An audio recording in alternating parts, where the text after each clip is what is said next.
और गालियां खाई। हमने गांधी परिवार पर वीडियो बनाई, हमने गालियां खाई। हमने मायावती पर वीडियो बनाई, हमने गालियां खाई। हमने हिंदुओं पर वीडियो बनाई, हमने गालियां खाई। हमने मुसलमानों पर वीडियो बनाई, हमने गालियां खाई। अब तो गालियों की आदत सी हो गई है।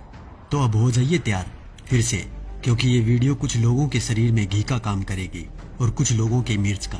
पर हमारा काम है सच्चाई से आपको रूबरू करवाना। आज की इस वीडियो में हम आपको बताएंगे सत्ता पाने का काला राज, जो मोदी जी बहुत अच्छे से खेल गए। आज से ठीक 7.5 साल पहले हुआ सत्ता संघर्ष, क्या याद है आपको? उस संघर्ष में भाजपा पर कब्जा जमाने के लिए आडवाणी और मोदी के बीच एक युद्ध छिड़ा था। सुलह समझौता राजनाथ सिंह ने करवाया था। नितिन गडकरी ने भी महत्वपूर्ण भूमिका अदा की थी। दरअसल हुआ क्या था 7.5 साल पहले? तो चलिए हम आपको बताते हैं कि 7.5 साल पहले झगड़ा किस बात पर था। दरअसल बात ये थी कि लाल कृष्ण आडवाणी, जो कि भाजपा के सबसे वरिष्ठतम सदस्य हैं, उन्होंने भाजपा के सामने ये शर्त रखी कि वो उन्हें प्रधानमंत्री पद का उम्मीदवार बनाए। लेकिन नरेंद्र मोदी बिगड़ गए। नरेंद्र मोदी ने सीधी धमकी दे डाली कि अगला प्रधानमंत्री पद का उम्मीदवार उन्हें ही बनाया जाए, और वो भी इसी महीने। ये सुनकर सब सकते में आ गए। खबर जैसे ही दिल्ली पहुंची, आनन फानन में भाजपा हाईकमान की मीटिंग हुई। नरेंद्र मोदी और आडवाणी दोनों के बीच सुलह करवाने का प्रयास हुआ और अंत में ये निर्णय लिया गया कि चुनाव लड़ने के लिए धन की व्यवस्था आडवाणी और मोदी में से जो भी करेगा, पार्टी उन्हें ही प्रधानमंत्री पद का उम्मीदवार बनाएगी।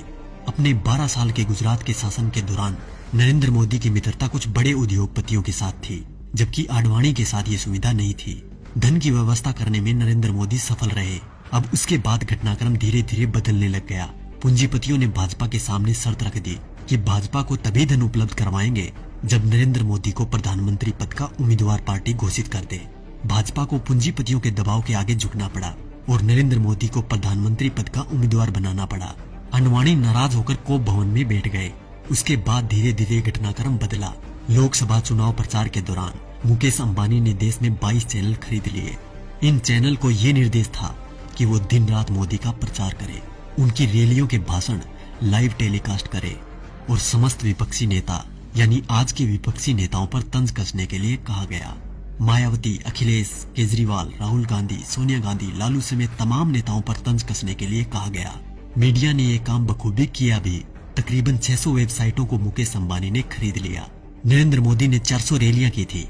इन रैलियों का खर्चा अपने 67 पूंजीपति मित्रों के द्वारा उठाया गया। नरेंद्र मोदी को चुनाव प्रचार करने के लिए एक हेलीकॉप्टर दिया गया था। ये हेलीकॉप्टर चुनाव प्रसार के लिए अडानी ने दिया था।